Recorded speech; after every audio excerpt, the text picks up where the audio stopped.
Hey, thank you so much for joining us today. I'm Steve Jones, founder and CEO of pocstock. We're a diversity content agency on a mission to provide positive images of people of color across all media. On behalf of pocstock, my partners Tamara Fleming and Deshaun Brown, my amazing team of diversity heroes, our corporate clients and sponsors, our media and community partners, our friends and family, and the underserved, underrepresented, and often unappreciated communities, we'd like to welcome you to our IncludeUS campaign. We plan to spend all year celebrating diversity, equity, inclusion, and belonging.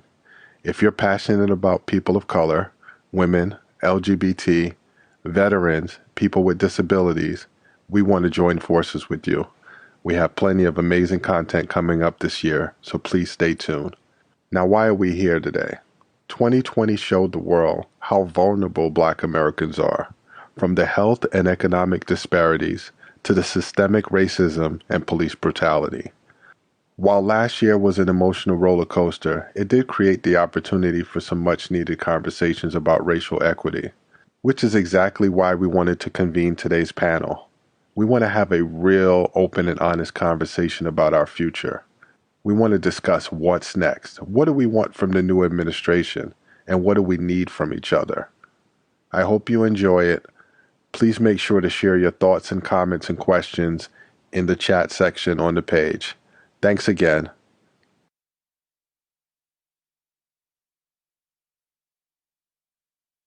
Welcome. Welcome to Living the Dream, Black America's New Social Contract, an important conversation about the future of Black America here in the United States. I'm Neneh Diallo, your host and moderator for today's discussion. I'd first like to thank pocstock, Steve Jones, and the entire pocstock team for convening such a critical conversation. We're in a rare moment here that has opened up for us in the United States. In 2008, we saw the election of the first African-American president, Barack Obama. And a few days from today, we are going to see another historic moment with the inauguration of Vice President Kamala Harris. Tonight, I'm honored to be moderating this conversation with four distinguished gentlemen who are leading the way for African Americans as business and community leaders. Dr. Randal Pinkett, Chairman and CEO of BCT Partners. Dr. Roger Mitchell, Chair of the Task Force on Gun Violence Prevention for the National Medical Association. And Larry Scott Blackmon, CEO of Blackmon Organization and Vice President of FreshDirect. And Terrence Clark, President and CEO of New York and New Jersey Minority Supplier Development Council. Gentlemen, thank you so much for being here this evening. I'd like to start first with just making sure, we have a pandemic. We've been living a mostly quarantined lifestyle for the last, almost a year.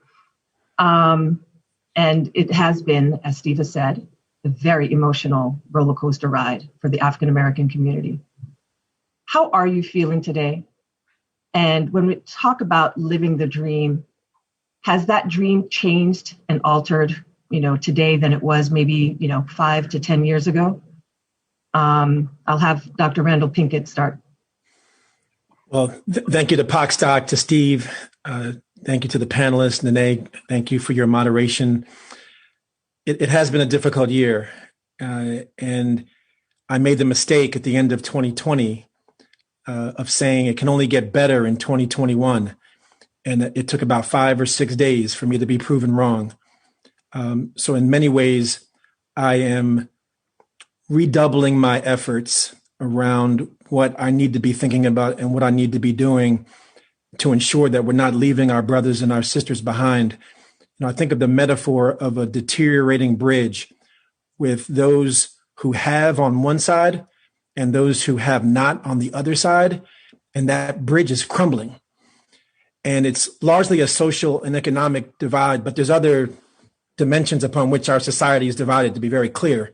And so for me, the dream remains the same, but it may be a different pathway for us to get there in the midst of this pandemic and the recession and the racism pandemic that also reared its head or was further illuminated in 2020.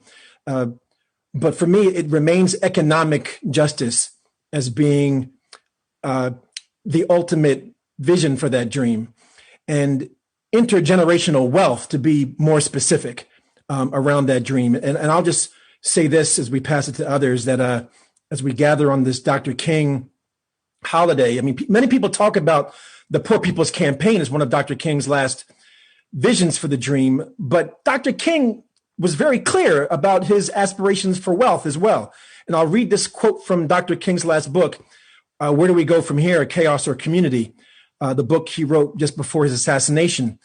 And he says the following: I want to say to you, as I move to my conclusion, as we talk about where do we go from here, we must honestly face the fact that the movement must address itself to the question of restructuring the whole of American society. There are 40 million poor people here, and one day we must ask the question, why are there 40 million poor people in America? And when you begin to ask that question, you are raising a question about the economic system and a broader distribution of wealth. So for me, the dream remains the same. The path may be different, but intergenerational wealth on the heels of Dr. King's vision is what we need above all. Thank you so much for that. And, we will come back to that point on intergenerational wealth. Dr. Roger Mitchell, what are your thoughts on living the dream?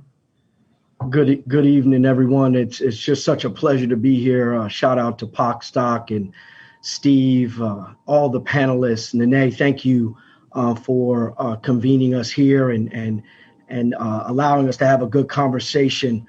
When I think about living the dream, I think about words like access and sovereignty and self-determination.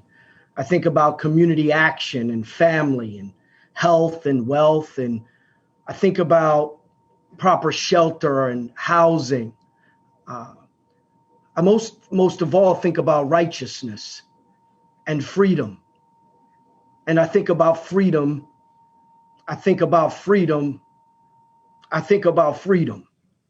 And when I think about living the dream, we are on MLK Day, and there'll probably be many quotes that we have for him today. But, I like when he talks about the ultimate measure of a man is not where he stands in moments of comfort and convenience, but where he stands of times of challenge and controversy.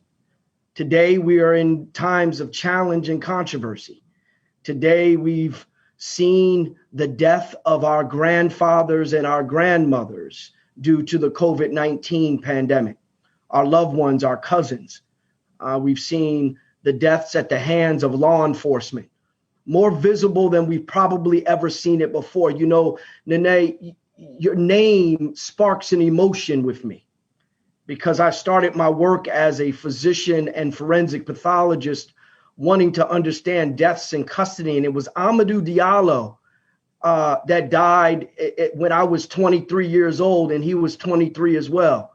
And I remember his death because he was shot at 42 times, hit 19. He had entrance wounds in the soles of his feet.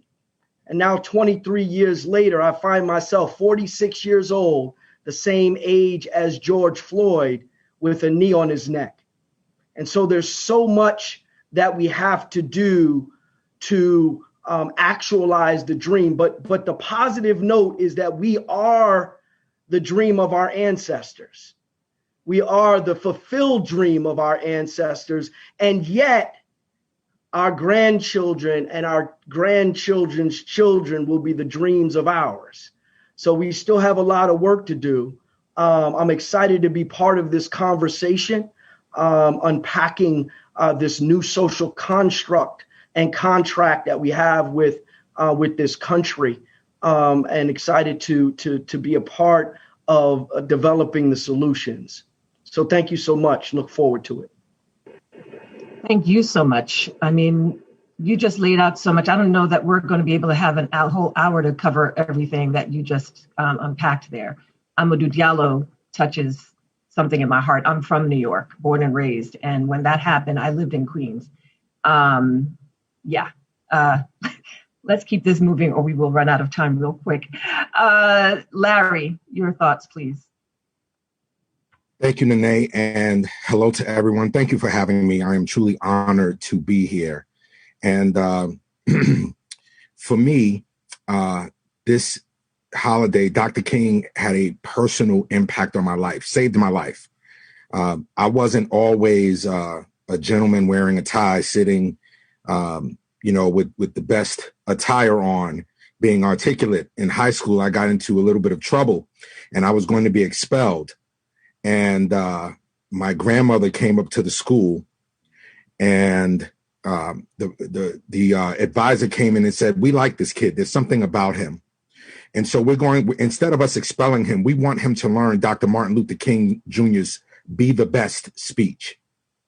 And I looked at my grandmother and the choice was either that or being expelled. And I looked at her and she had her belt waving like Pootie Tang, if you will, for those of you who know the movie reference, the Chris Rock reference. And so I went to 125th Street to Suzulu Record Shack and I learned that speech verbatim and recited it to the entire school. If you can't be a bush, be a tree.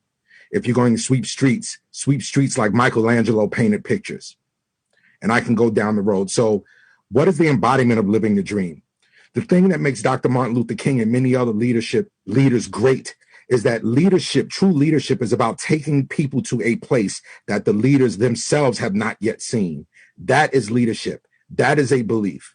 Those are the leaders that change lives. And when you talk about the dream, for me, the dream is true equality, whether you're talking about education, access to capital, housing, finance. That is true. That is what the dream is for me. If you take a look at Richard Rothstein's book, The Color of Law, and you see how communities were rezoned based on the color of our skin and what that did to a society. When you take a look at the inequity in public housing, when you take a look at the fact that there's lead paint that have impacted the lives of our kids in some public housing complexes, and government has yet to change that.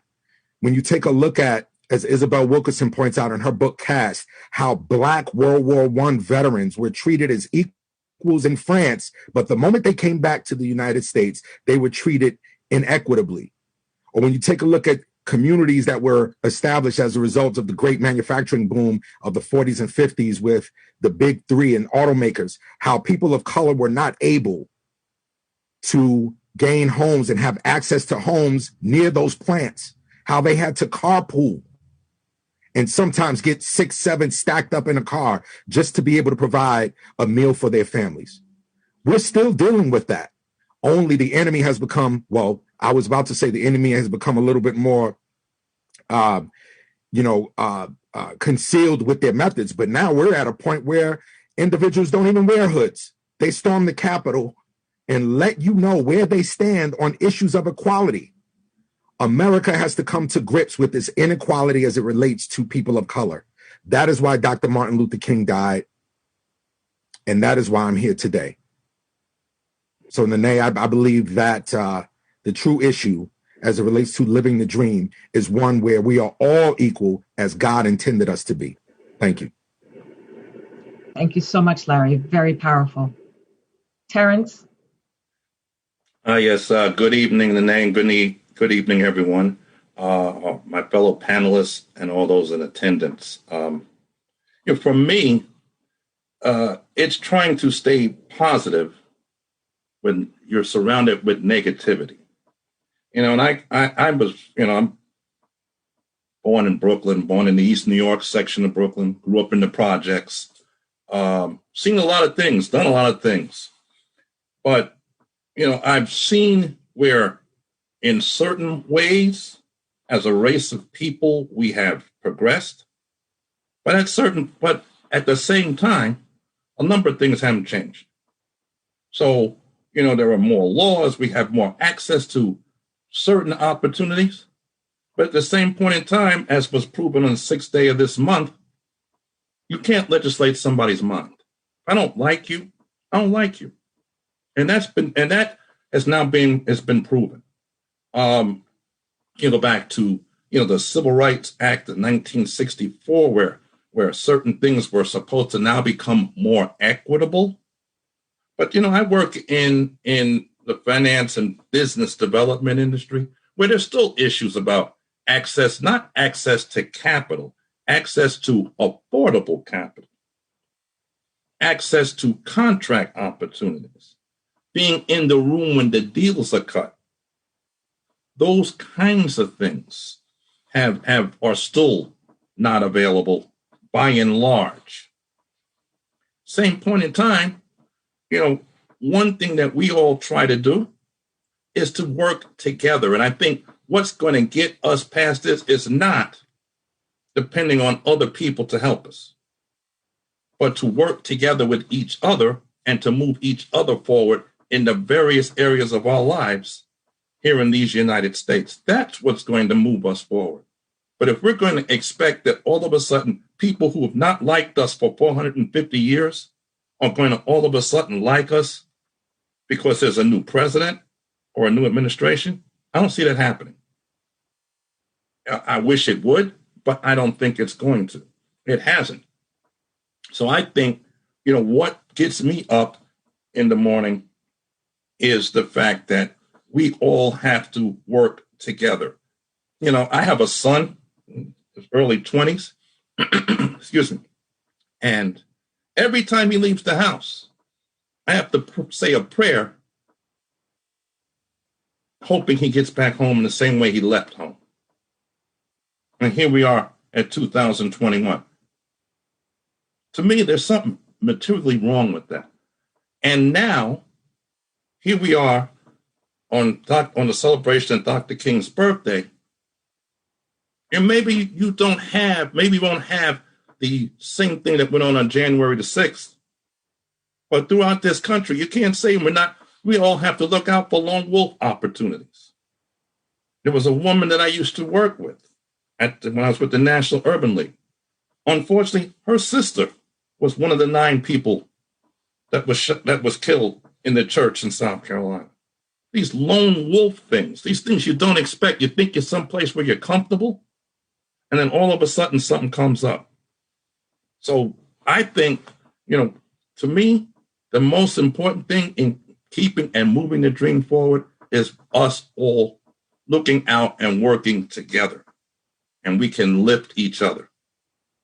Thank you. Thank you so much, Terrence, for that.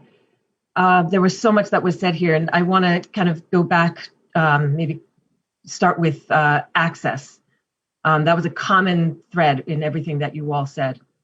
Randal, last summer you wrote an op-ed for CNN. It was called The 7 Common Myths About Racial Equity. And it touched on this notion of access. Talk to us a little bit about, a couple of the myths that you portray and how, we can actually move toward bridging that gap of access and really ensuring that there is not just racial equity, but also economic equity, for the Black community. No, thank you, Neneh. And the video and the op-ed I produced on the 7 myths of racial equity was shortly on the heels of George Floyd's murder, when lots of organizations were releasing statements and making commitments about what they were going to do to uplift the Black community, some of which rang hollow, some of which gain hold. And now as we move into 2021, it is incumbent upon us to keep people and hold organizations accountable to the commitments that they made, that this does not fall off the radar and that we don't begin to see it fade. Now, one of the myths that I talked about, the myth is that a plan that commits dollars to addressing Black issues without spending money on Black businesses is a complete plan. That's the myth, that it's complete. Like if I just donate money to issues that will uplift our social cause and help us to achieve greater social justice and civil rights. And that's not to say those aren't important things. Of course, they're important things. We need all of that.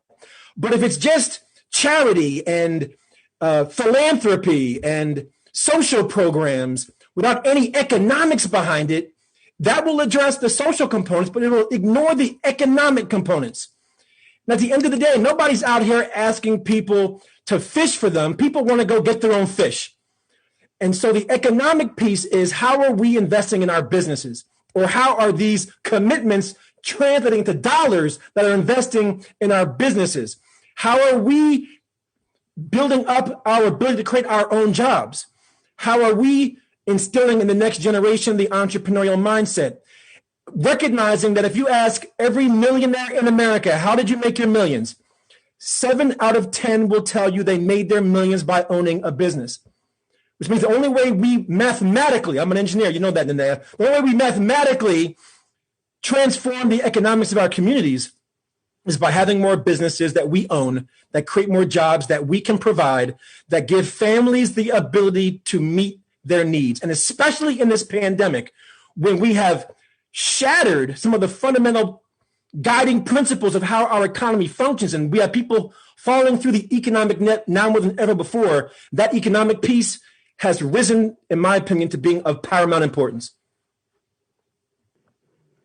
Great. Okay, so just sorry, go ahead. Larry, actually I had the question for you, but go ahead. If I can just jump in there, and that speaks to exactly to my point about the inequity, right? The business community in America, particularly the Caucasian business community, was started by the inequities in funding, much of which came from government that was deprived to people of color. When you take a look at, let's say, for example, you take a look at Ronald Reagan's family. Ronald Reagan, who's cherished and beloved by members of the Republican Party, his family was saved by the policies of FDR in the Great Depression. As those individuals reap the benefits, Dr. King spoke of this. One of Dr. King's last speeches, he talked of the land grants that were received to farmers by acts of Congress, where they received funding. People of color were not granted those. And so what does that create? That creates generational wealth that those individuals then use to start their own businesses, to stay ahead of us, where we do not have access to that. And it's high time that, again, America recognized that, and we all work to correct that inequity. So let me build up on that, Larry, for a second. In a few days, we're also about to inaugurate a new Congress, a new democratically led Congress. What are you hoping the policies would be that would help and support the Black community? Lots of promises have been made by the Biden-Harris administration already going into this. So what policies are you hoping to see? And, it's one thing to have a policy, it's another thing to actually implement it and ensure that, the monies that are set aside actually go to those in need. So what are your hopes? I am hopeful. That for homogeneous thought, I am hopeful for a diverse and even more diverse cabinet, and that the Biden team go into these agencies and really weed out the individuals that push the policies through on a case-by-case basis that deprived many of us over the last 4 years. So I'm looking for basically homogeneous thought among leaders that represent all communities, or as many different communities as possible in this country at those levels. And at that point, I think if you have a difference in thought made up by individuals that look like the varying communities, then you start to see policies that change and policies that touch all Americans. Roger, would you like to add on to that? Did I see your hand go up? Yeah, Dr. Pinkett and Larry speak specifically about economic policy. And as you know, I'm a violence preventionist. And one of the things that we say in violence prevention is jobs is a bulletproof vest. That at the end of the day, access to jobs and things that lead to sustainable jobs is really a liberation of a people. Back post-Civil War, there was an era called the Reconstruction. And during that Reconstruction era, Larry spoke to about these land grants that were supposed to be promised to African Americans post-slavery. Some remember it as 40 acres and a mule by the Freedmen's Bureau. And so that even understanding that level of policy development towards equity really provides the foundation for the growth of any community. So if I'm talking about first policy for Biden and Kamala and this new Democratic House and Senate, I'm talking about a new economic policy that centers on the service of others, a equity-based economic incentives. I'm talking about a social entrepreneurship and enterprise subsidy. We're talking really about vocational school and community college subsidy, a workforce investment subsidy for pre-COVID unemployed, for the pre-COVID unemployed, as well as the unemployed created by COVID. An HBCU subsidy. I mean, I'm a proud Howard University graduate, similar to our vice president. And so we need an HBCU subsidy, a minority medical school scholarship, student loan forgiveness is out there. There's a lot that we can talk about surrounding policies, and there's no shortage of policies in healthcare and creating equity across education, economics, housing, healthcare, and environmental and criminal justice. So the Biden administration, this new Democratic House and Senate, really have their work cut out for them if they're going to show that they're about equity, that they're about a sustainability of a community that has been historically disenfranchised, called the African American community. And so there's a lot more we can talk about, but if there's first policies, economic policy, education policy, and health policy are probably my top three. Thank you. And I'd like Terrence to join in on this. As the president and CEO of New York and New Jersey Minority Supplier Development Council, what is it that Black and Brown entrepreneurs can do to get access to capital, especially now in this post-COVID world, or still current? There's a number of things, but Randal had mentioned a few moments ago that we deal with a lot of corporations. And a lot of and after the death of George Floyd, a number of these corporations came out with statements that talked about, we want to do more with minority business owners. Didn't say exactly what that actually means. They just said we want to do more and we want to provide capital. What our goal is, and my goal, is to take those statements and actualize them. Statements sound fine, but if you don't have an actual plan to train people properly, to be able to get them the skills, to get them access to contracts, to talk to your procurement people so that they view minority businesses differently than they have for the last 50 years. And that minority doesn't mean inferior. That begins to open the door. We deal with a lot of, the people that are in supplier diversity. Yeah, they're the cheerleaders. They're able to get you in the door. What we want to get is more conversations with the chief procurement officers and the category managers and find out exactly what do these businesses need to look like from a profile standpoint to be able to do business with your company. And then it's incumbent upon us and our organization and organizations like us to be able to make sure that these businesses are in that profile and in those positions. Training, we have a number of clients, a number of corporate members that are in financial services. What needs to happen to be able to get a loan from your bank? What does my profile need to look like? What do my books need to look like? And then it's incumbent upon us to do the work to put people in the room. I think if we know what's needed, we can get people where they need to go. But we got to know what's needed, and it's got to be an honest thing. And it can't be a shifting goalpost. Right. Exactly. And that's what's happened too many times where, this is what's needed, but now it's changed and no one tells you. And by the time you find out, because a lot of times for a lot of minority businesses, by the time they find out what's going on, the pie has already been cut. And that's because they don't have a seat at the table. Exactly. Right. I always say to my clients, our goal is to get you in the room and to prepare, and that you're prepared once you get in the room. But the thing that we got to make sure of is that, and I have to make sure, is I know what the room is. Right. I like that. Roger?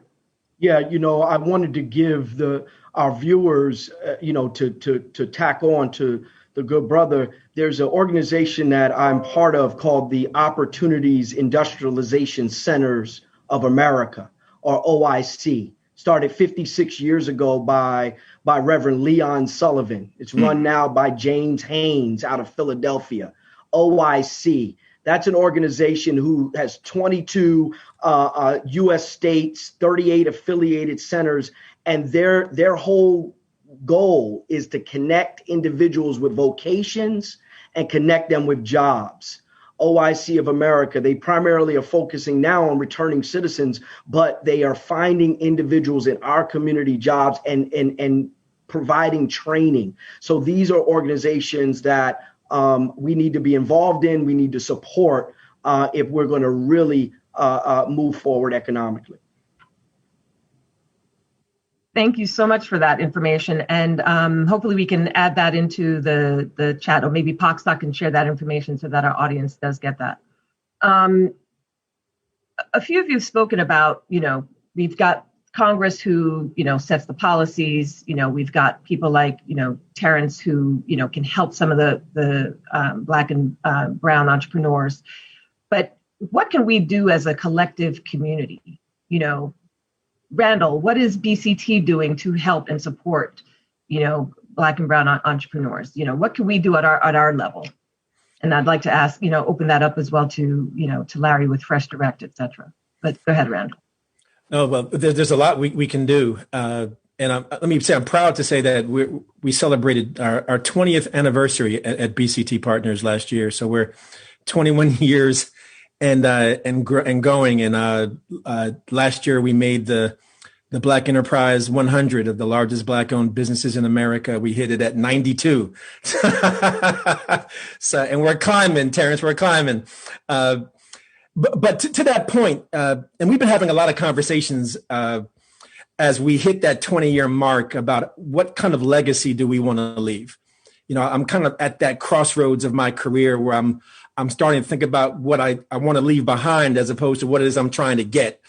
And in terms of what we're trying to leave behind, getting back to this notion of intergenerational wealth, we're looking at how are we passing on our knowledge and wisdom to that next generation of entrepreneurs so that it's not as hard as it was for us, that they don't make the same mistakes that we did.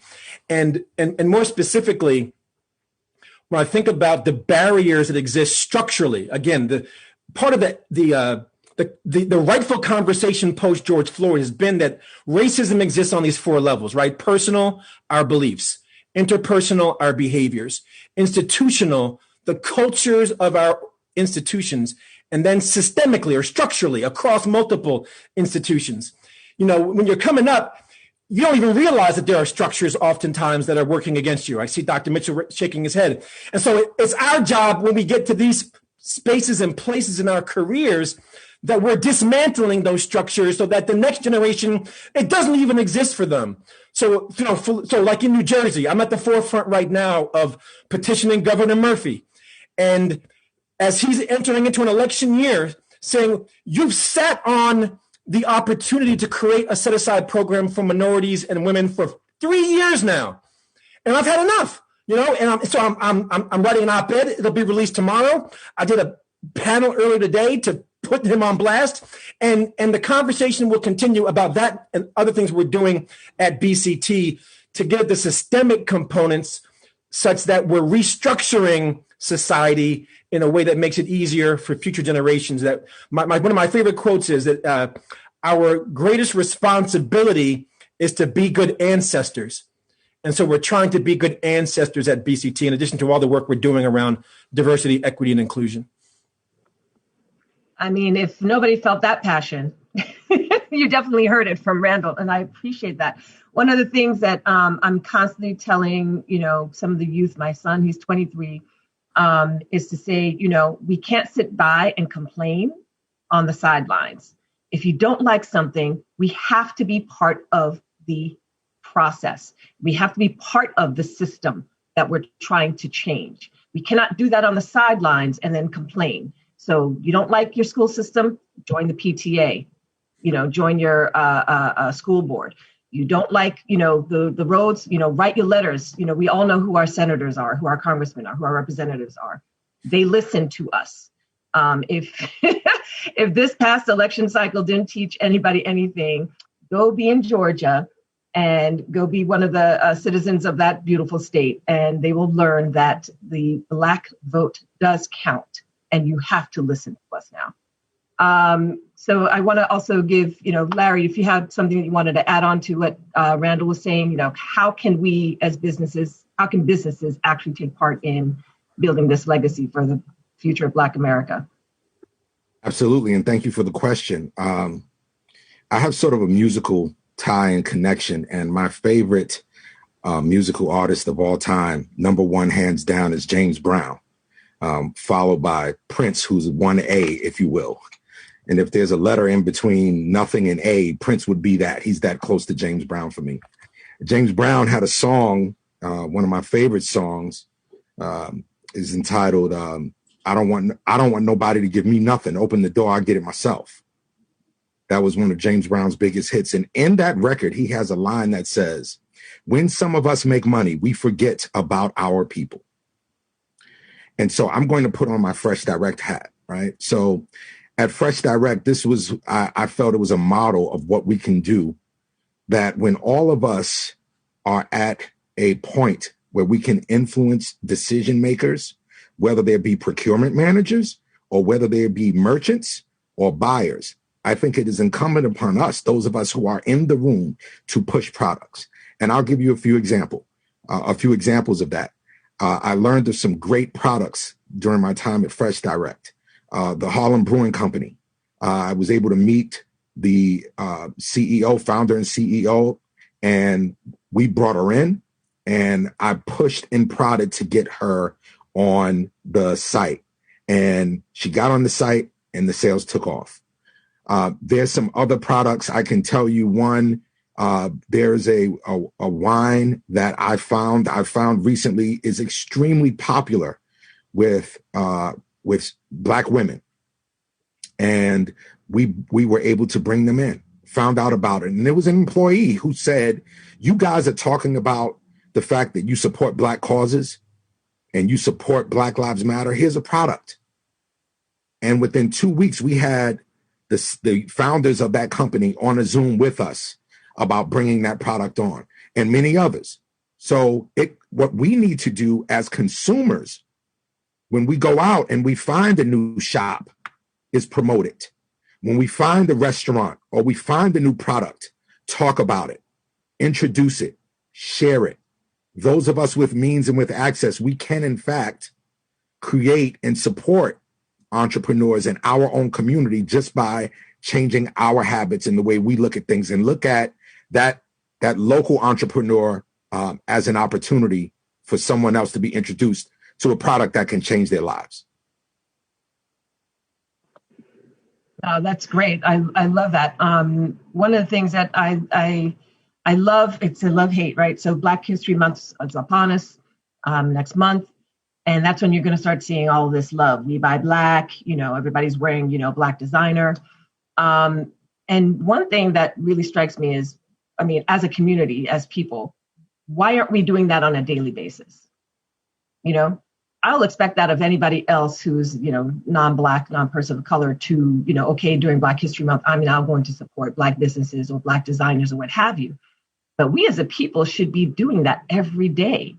We need the influencers who are out there, not just rocking the Louis Vuittons and the Chanels, et cetera, but, rock some of the Black designers that are out there, support the Black businesses that are there, because they've been hurt, especially now. And, again, we are living under COVID. We know that, there's another stimulus package that's probably going to be, passed at some point. Our Black and brown businesses have been hurt. Lots of pledges were made, after the protests. Lots of companies are making these pledges of what they were going to do to help, the businesses. But, aside from the statements, have they taken that next step? What more can they do? Larry or Terrence, would you like to take that question? Yeah, I'd like to take that question, but I'd like to point out one thing.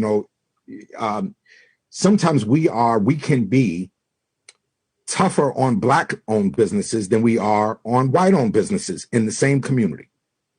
If we go to a Black-owned business and we have a bad experience, you know, it's projected out, and that business suffers more. And it's true. We say this in Harlem that when you know, other parts of New York City catches a cold, Harlem, Bed-Stuy catches the flu. And, you know, I believe Terrence knows this doing work in New York, that it becomes extremely challenging for many Black-owned businesses just to even get in the door. I worked previously at the New York City Department of Small Business Services as Deputy Commissioner, and I'm very familiar with the MWBE program. And I am tired of just the, you know, we are going to settle for the 20% of contracts. We're going to settle for 30%. And again, it's incumbent upon those of us who are influencers and decision makers like Dr. Pinkett is doing in New Jersey to hold people accountable and push the envelope on some of these items. So to your question around, you know, again, we are sometimes our own worst enemy when it comes to supporting Black businesses, because we go out and tank them before they even have a chance to establish themselves, oftentimes with less resources than their white counterparts selling the exact same product.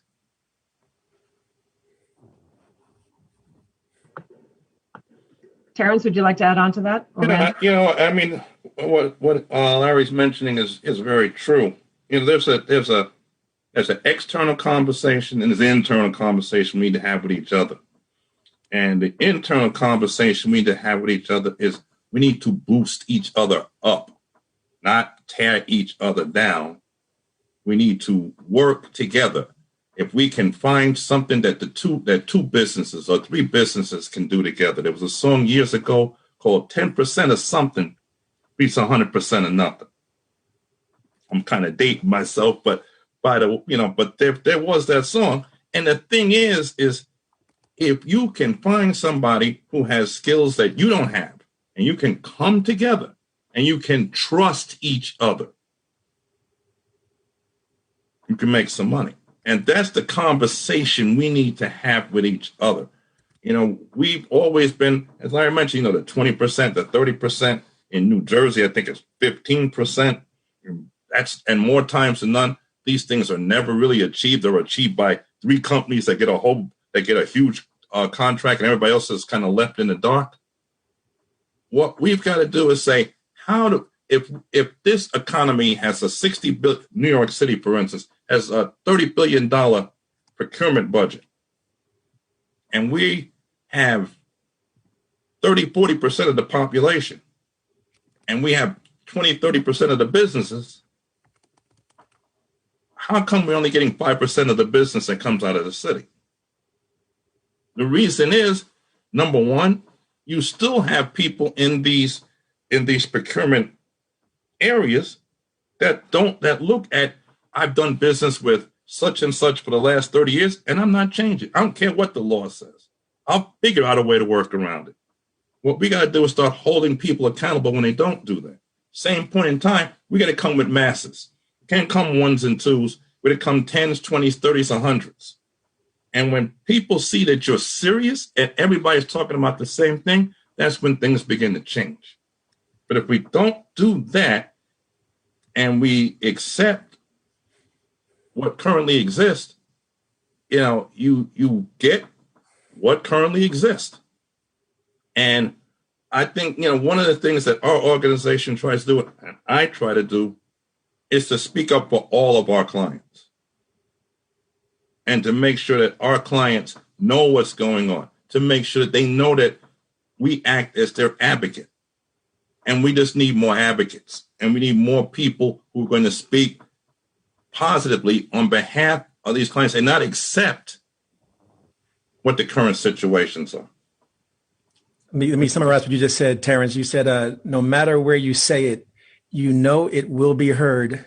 Now, if you know what I know, those are actually lyrics from Cameo. I thought Larry Blackmon was going to say Cameo was his favorite group when he said favorite group. I'm a little bit tired of that group for several reasons. Oh, no. I had to call it out, Larry. It's too close. It's too close. Look, he still has to go home, please. He still has to call home. Neneh, if I could just, one real point, one quick point that Brother Clark mentioned. Here we are, and Brother Mitchell knows this. Here we are in the middle of COVID, and governments across America are shut down. But there are emergency contracts. There are seniors who are home, who used to meet in congregant settings, who now are receiving food from somewhere. There are Black-owned restaurants that are shut down. And where's the leadership from our community to say to the municipal leaders, we want some of those contracts for our Black-owned businesses as well? So this is a time for opportunity. If we have the creative minds and some of the individuals on this call and some of the people watching, if we come together with creative outside of the box thinking, we can make great strides during this time. I want to add and expand the conversation. We talked about this collectiveness surrounding Black business, but a lot of our community, Black flight is a real thing. So how many individuals that are high wage earner Black people still live in communities that look like them? I grew up with my grandfather was one of the first Black physicians in New Jersey. He graduated from Howard Med School in 1932, and he lived in Atlantic City. He lived in the city that he served, largely because he couldn't live anywhere else, right? But he lived there, and people walking down the street said, that's where Dr. Marshall lives. I live in Northeast, in Kenilworth, in the hood, and people can walk by my house and say, that's where Dr. Mitchell lives. This collectiveness of being and living in the community that we're serving is a place where I challenge us to be, right? I challenge us. And if we don't live there, our job is to spend time with our people, right? The other piece that Terrence brought up about the multiple businesses that don't work together, that are Black-owned businesses, that also can go for the church.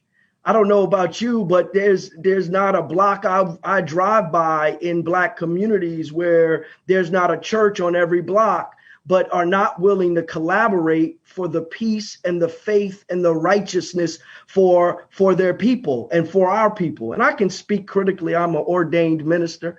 So I'll speak critically of the church as well about making sure that we consolidate our opportunities to reach and support our people as we're trying to get jobs, right? Because I don't know about you, but sometimes I get sad and need to talk to somebody.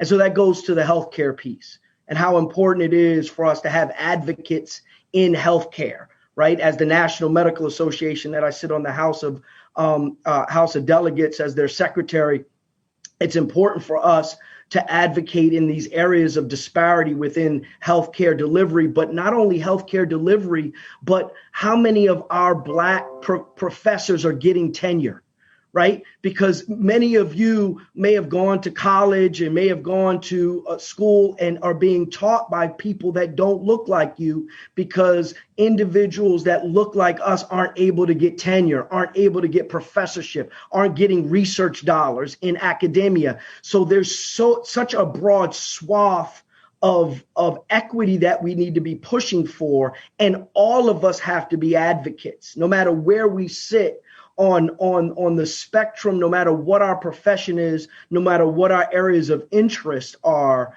Our job is to ensure, to Randall's point, that we're good ancestors, right? That we have to ensure that we've gotten there, and we don't say, oh, we've arrived and now I can buy my Benz and live out in the suburbs and just make money and put my kids through school. That's good. But we need to make sure that we understand that now is a new reconstruction. Our job now is to build the new businesses and the new 40 acres and the new things that were never provided to us because it was going to be provided to us. And I'll end with this, is that liberation is not something that can be given, and it's not something that can be taken away. And so we don't ask for permission for freedom. We are free. It's our job to operate in that freedom in a way that is a collective freedom, not a singular freedom. Well said. And I want to, I think, we spoke about access and the economy because I think we all know that that's where people are hurting right now. But in the last 10 minutes that we actually have, I would like to spend some time talking about, the problem that we actually also have within the community, and that's on gun violence. Because in order for us to, build a future, we need to make sure that we have the future, right? Dr. Mitchell, you co-authored a paper entitled "The Violence Epidemic in the African, American Community" back in 2017. Talk to us a little bit about, what the stats and the, what you wrote about.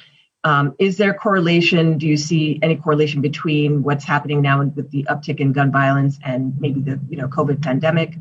Would love to hear your thoughts on that. And, what we all think should be the advocacy plan for the incoming administration on attacking gun violence. So I'll be brief because I want my brothers to chime in as well. Violence is a public health issue. And that doesn't disregard the criminal justice aspect of gun violence, but gun violence is a public health issue. And I say that because it finds itself in the social determinants of health, where we live, work, love, play, have our being. That environment dictates our health in general. It also dictates our capacity to deal with conflict and be able to resolve conflict with or without violence. And so in the paper that the National Medical Association published in the journal, which I co-authored, we talked about this importance of the root cause of violence and gun violence in community, which is structural, right? Structural and institutional racism that finds itself percolating down to the family and into that community.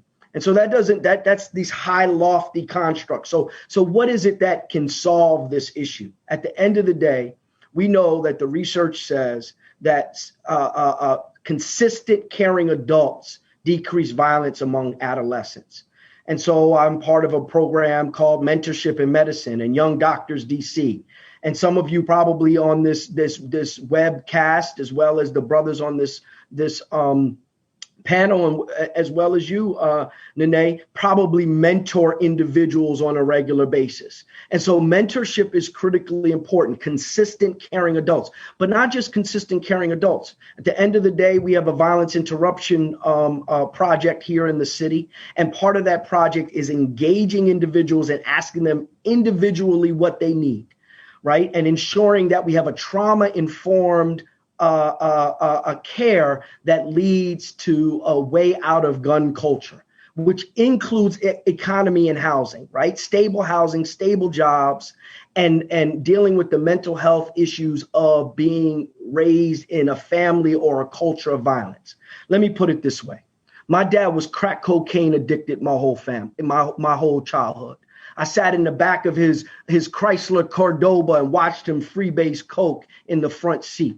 Right. And so I was traumatized. And in that trauma, I had to make decisions and have made decisions in my life that were not good decisions because of that trauma.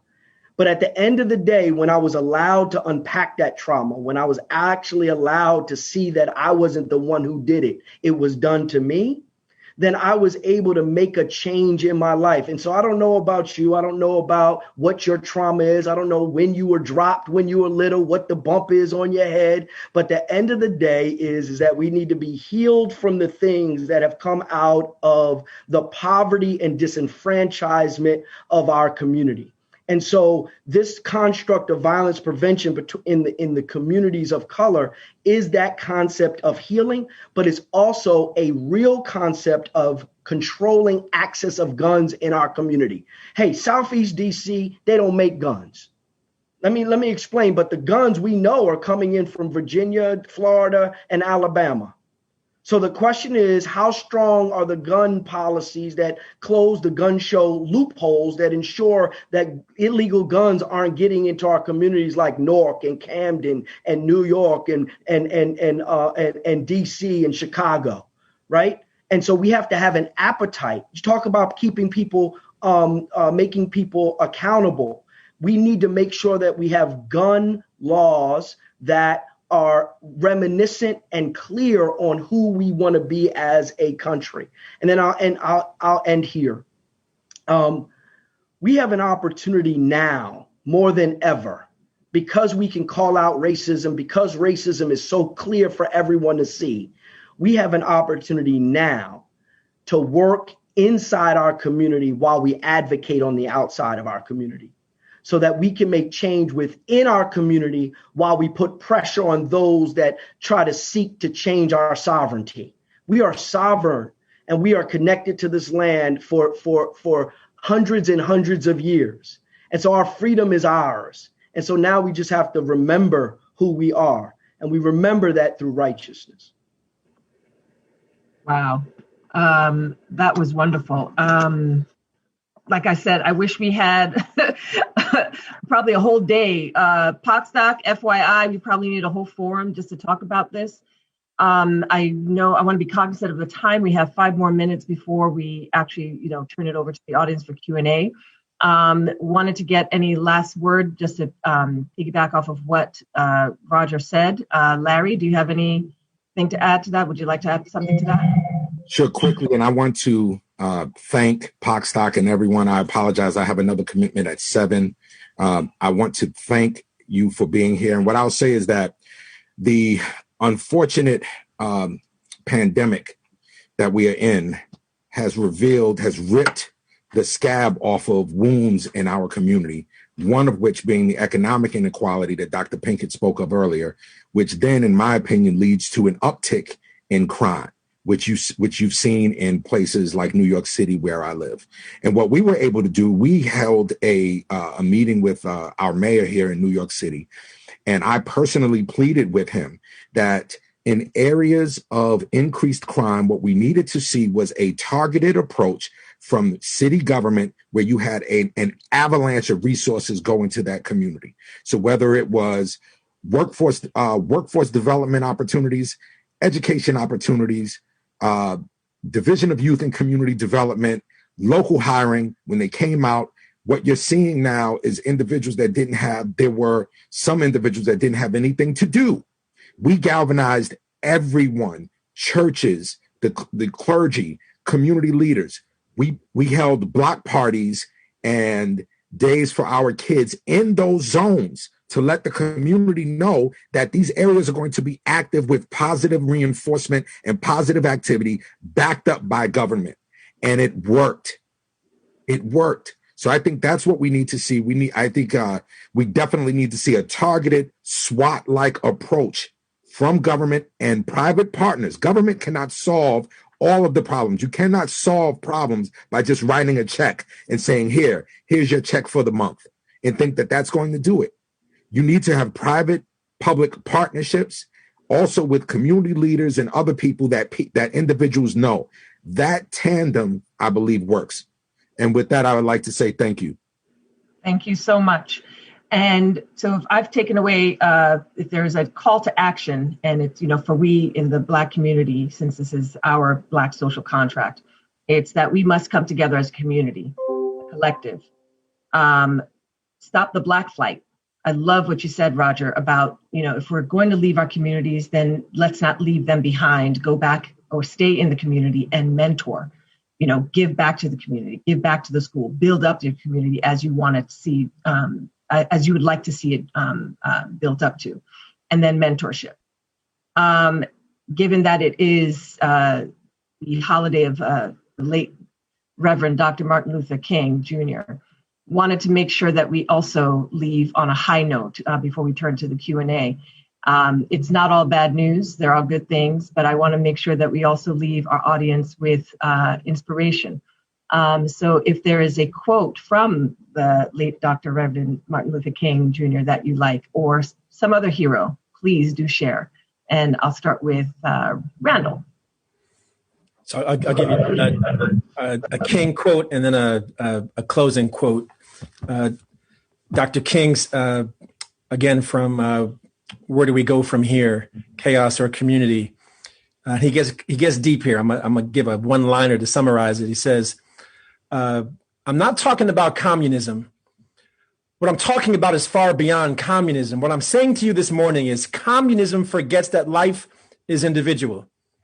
Capitalism forgets that life is social.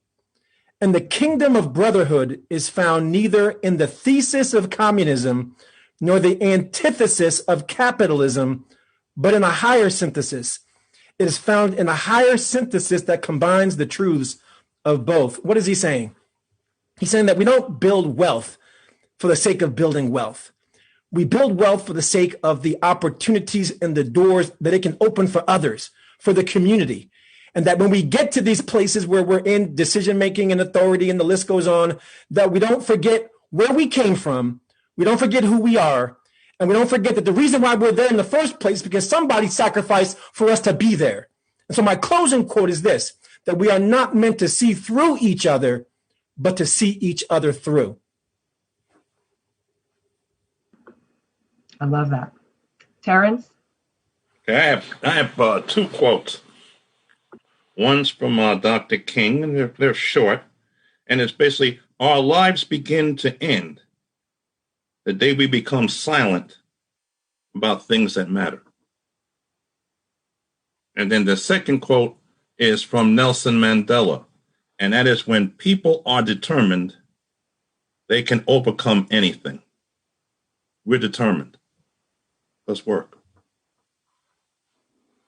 Thank you. Roger?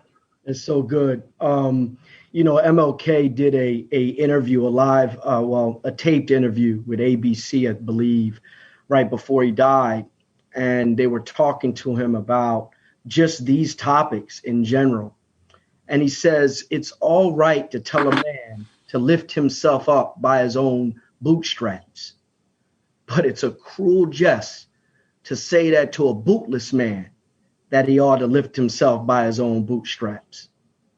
And so we are the boots and the bootstraps of our community. I'll say another quote, and this is from 1 Corinthians 9, 24 and 27. "Do you not know that in a race all runners run, but only one gets the prize? Run in such a way that as to get the prize. Everyone who competes in the games goes into strict training. They do it to get a crown that will not last, but we do it to get a crown that will last forever." Let us get that crown. It's time to work. I like that. It is time to work. So thank you so much, gentlemen. And right now we're going to open it up to the audience who've been watching and engaged in this conversation. We have a couple of questions that I will sift through here. And we have a question from Will Davis. "How can the Black community hold the Democratic Party accountable?" Terrence, would you like to take that one? I would say that we need to come up with, here's the 1, 2, 3, 5 things that we feel are going to be beneficial to all of us. Tell us how you're going to make these things happen. Law, changing thoughts, putting people in positions to be able to do some of the things that we're talking about. How do you make these things happen? And how can we get involved in helping you make them happen?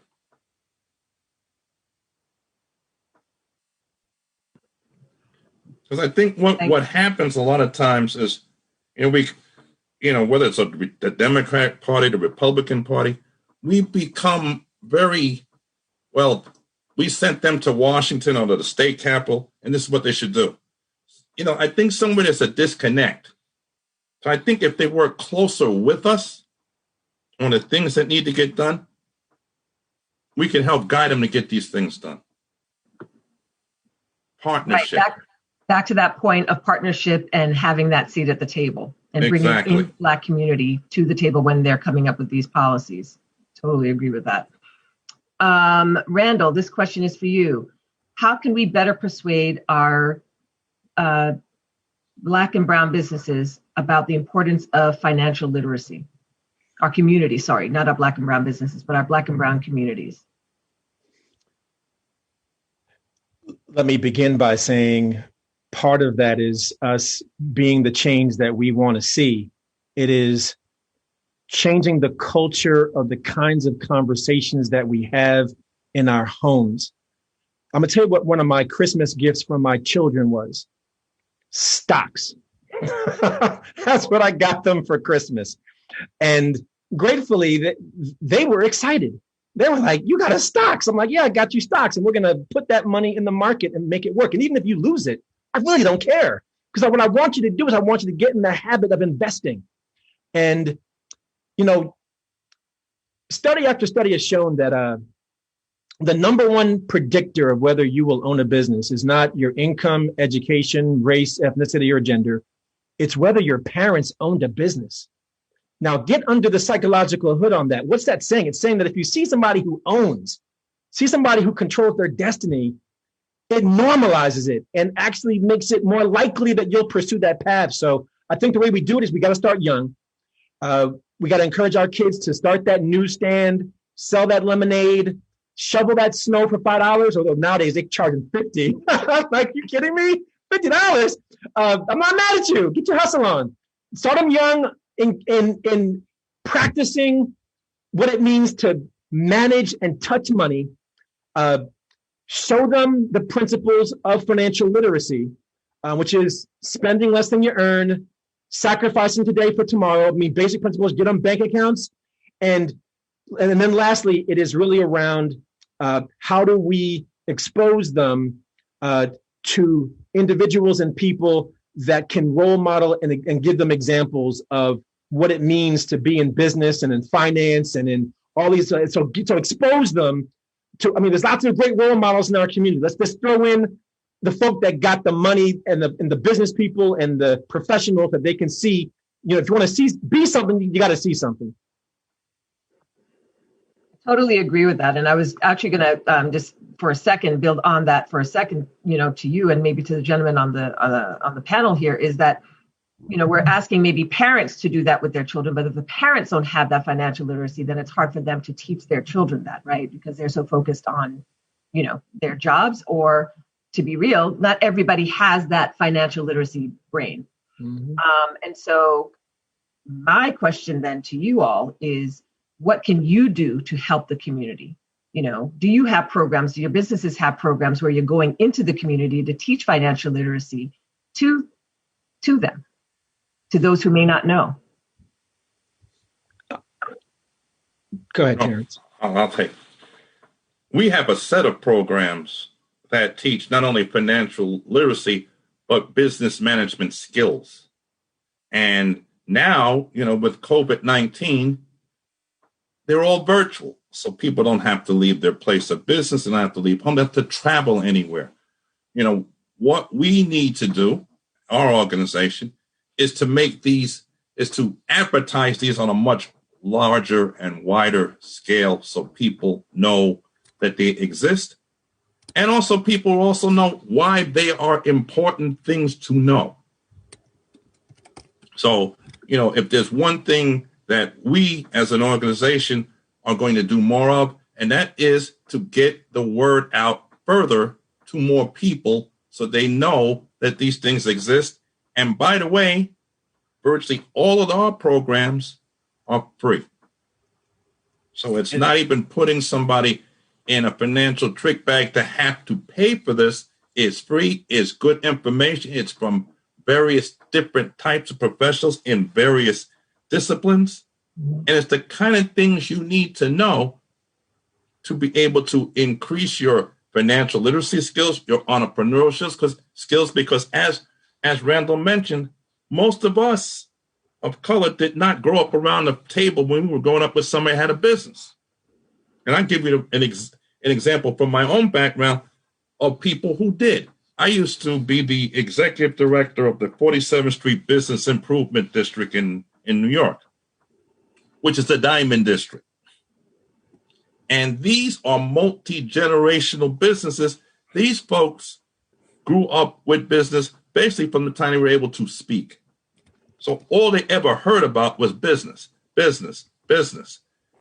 It changes your mentality as to become an entrepreneur. That's all you hear. Most of us, our parents, if we were fortunate, worked for somebody else. Different kinds of conversation. So by the time you decide maybe you want to start a business, you don't have that as a background. So what these courses and classes and opportunities do is to try to get you across that bridge.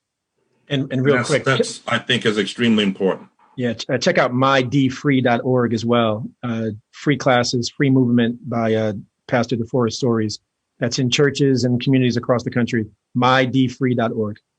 And I'm glad that you brought that up, Dr. Pinkett. You know, the faith organizations. I'm part of minister at New Bethel Baptist Church, and we have an upcoming seminar on understanding your gifts for young adults, so that you can operate in your gifts, so that you can understand what your entrepreneurial nature may need to be. We also are out in community trying to develop financial literacy among community.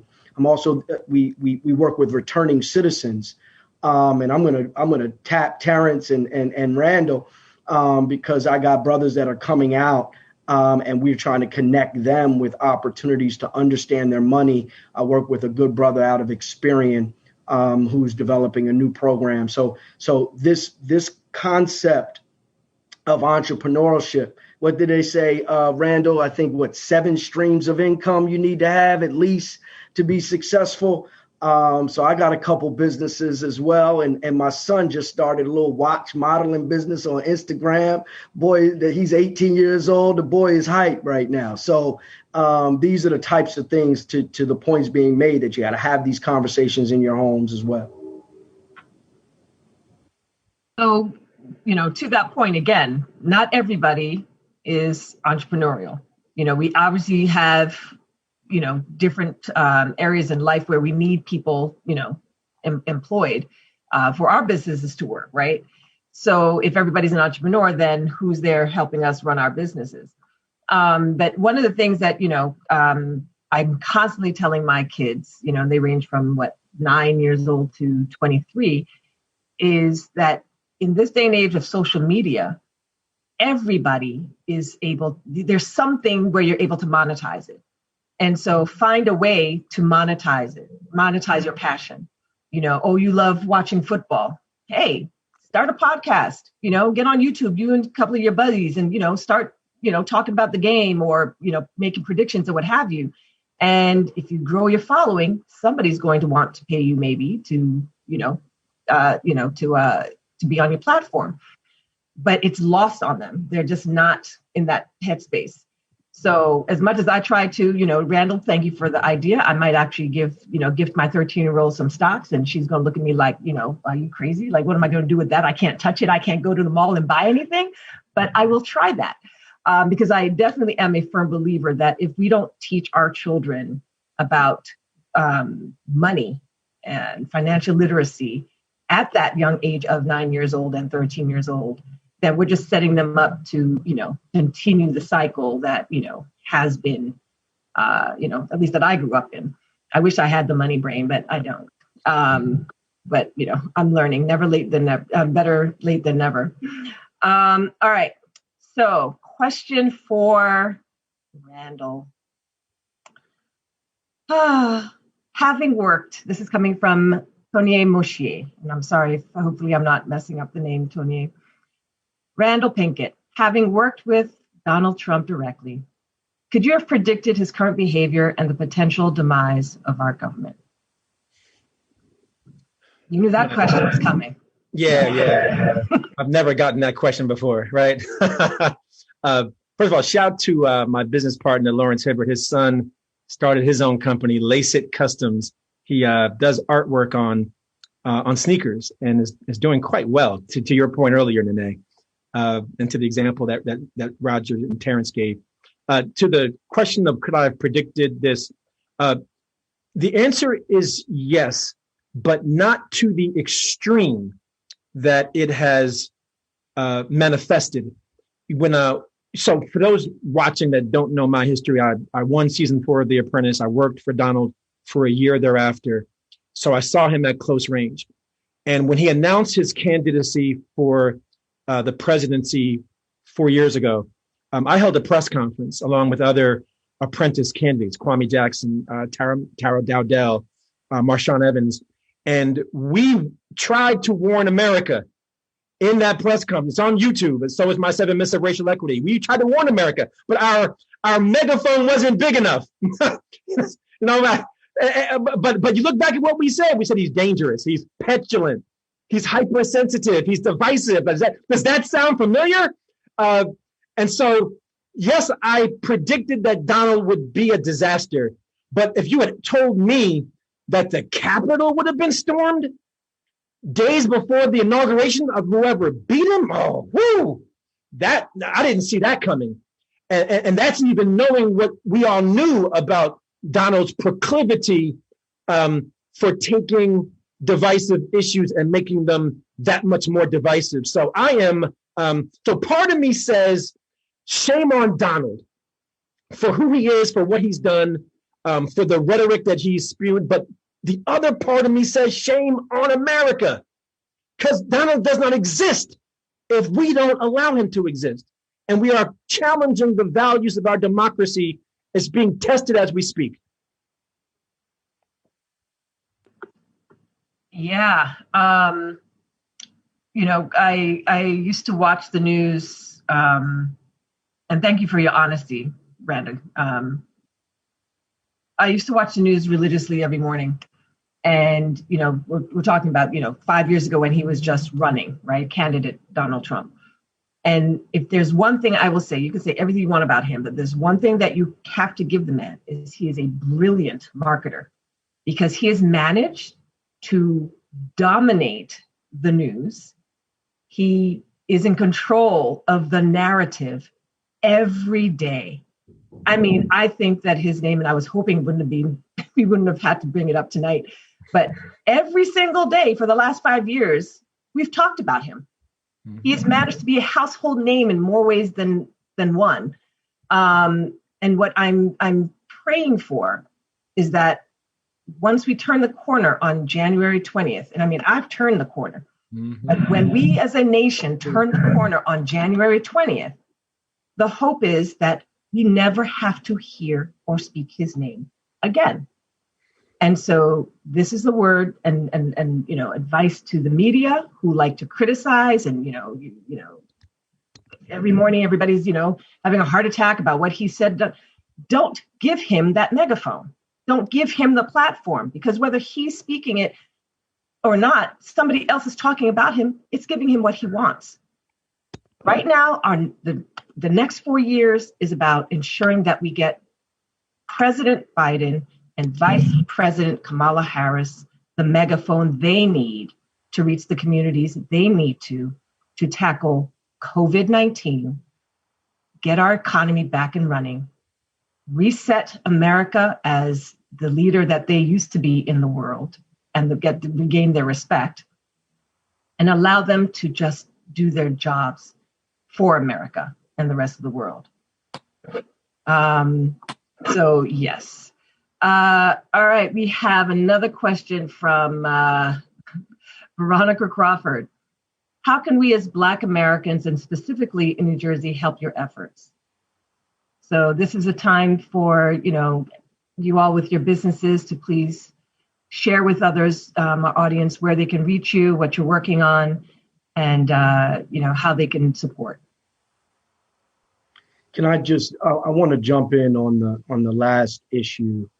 And I don't want us to forget how insidious racism is in this country and how much of a disease racism is in this country. And we all want to blame Donald Trump, but the reality of it is that there is individuals in this country that don't want to see the freedom and equity of Black people. And they stormed the Capitol, and they were teachers, and they were firefighters, and they were law enforcement, and some of them even National Guard. And so institutional and structural racism is a cancer and cannot be ignored. We cannot decide that on the next day we're not going to have it. Half the country voted for that joker. And so the reality of it is that we have to root it out. We have to cut it out. And you know what? I'm from Jersey, born and raised. And one thing I like conflict straight up and down. I like the fact that we know who people are and what they've done, that is not hidden in dark places, that this truth that people are holding true about how they feel about people that are different, the xenophobia that's insidious, the fact that they've shown themselves, it is time for us to root it out completely. And so I just wanted to say that, because Trump is going to be gone, but the people that he's left that have come to the surface, that scum needs to be swiped off the surface so that we can have a purity of the distillate that has been created. As far as the things that we're doing, please, National Medical Association, we're all over the country and internationally operating on health disparities. OIC of America is operating in creating opportunities for individuals all over the country. There are chapters in New Jersey.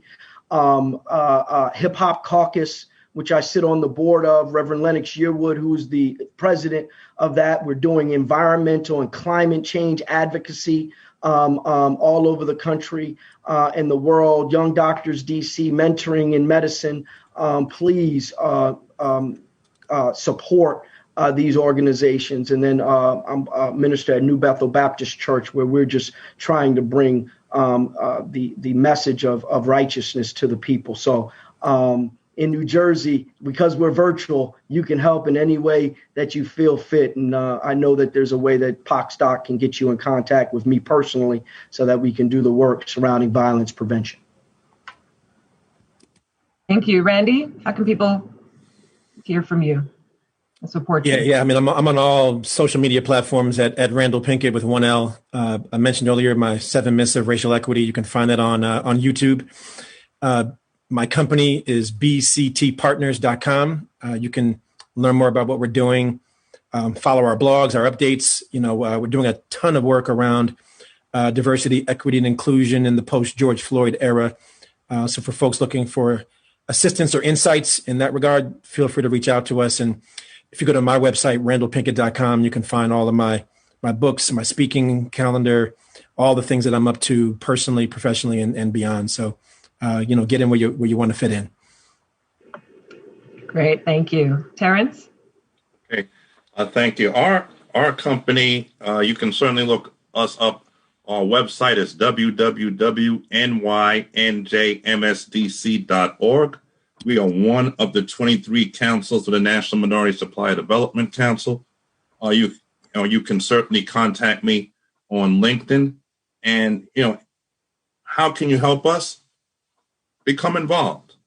And not only can you help us, you can help yourselves and help other business owners as we're trying to move things forward and get more people included in sitting at the table for some of the things that go on in the New York and New Jersey region.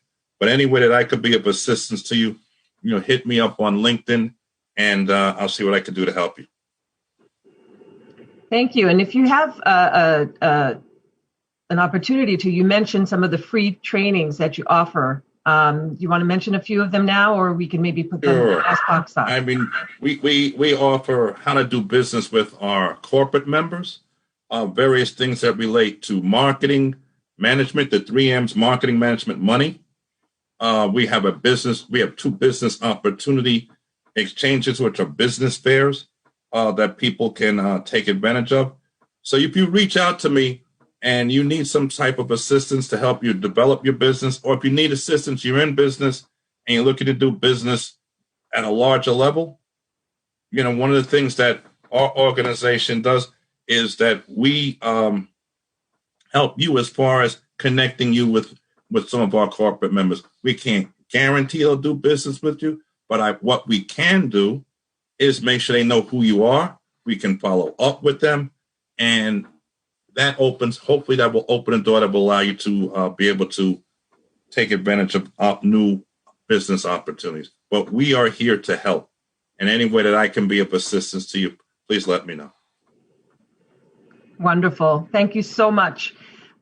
With just a few minutes left, I wanted to actually take the time to thank everyone for their time. Thank you to Dr. Randal Pinkett. Thank you to Terrence Clark. Thank you to Dr. Mitchell for your time. Thank you to the audience who tuned in. This has been a fantastic conversation. Again, an hour and a half is not enough. And thank you to pocstock for actually convening this conversation and for supporting Black businesses in this country. And thank you, Neneh, for doing an outstanding job as our moderator, our sister, and our facilitator. We appreciate you. Outstanding job. Blessings. Very much so. Oh, thank you so much. It has been an honor to be with you all. And I would be remiss if I didn't share my own Dr. King quote. True peace is not merely the absence of tension. It is a presence of justice. Justice, justice, justice. And right now, our country is in need of justice. And I'm so proud that we're going to have President Joe Biden and Vice President Kamala Harris to be the ones to bring us that justice and hopefully set this country back on the right direction. So thank you, Steve Jones. Thank you, pocstock community. Thank you, everyone, for your time. This has been wonderful.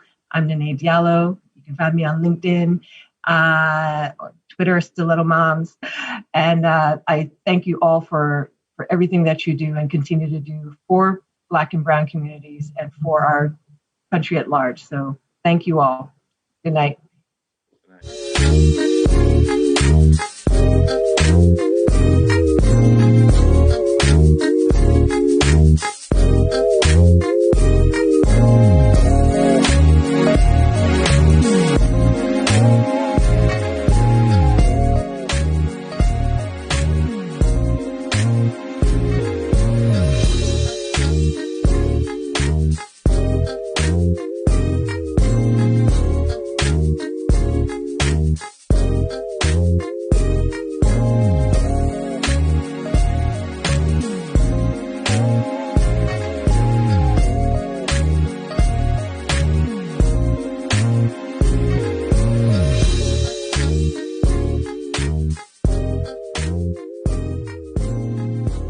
People of color are often underrepresented in media. Pocstock is changing that. Join us in capturing the faces and culture of Black, Hispanic, Asian, Middle Eastern, and Natives. Are you a rockstar photographer? Sign up on our website to submit content and receive royalties. Pocstock, focusing on people of color.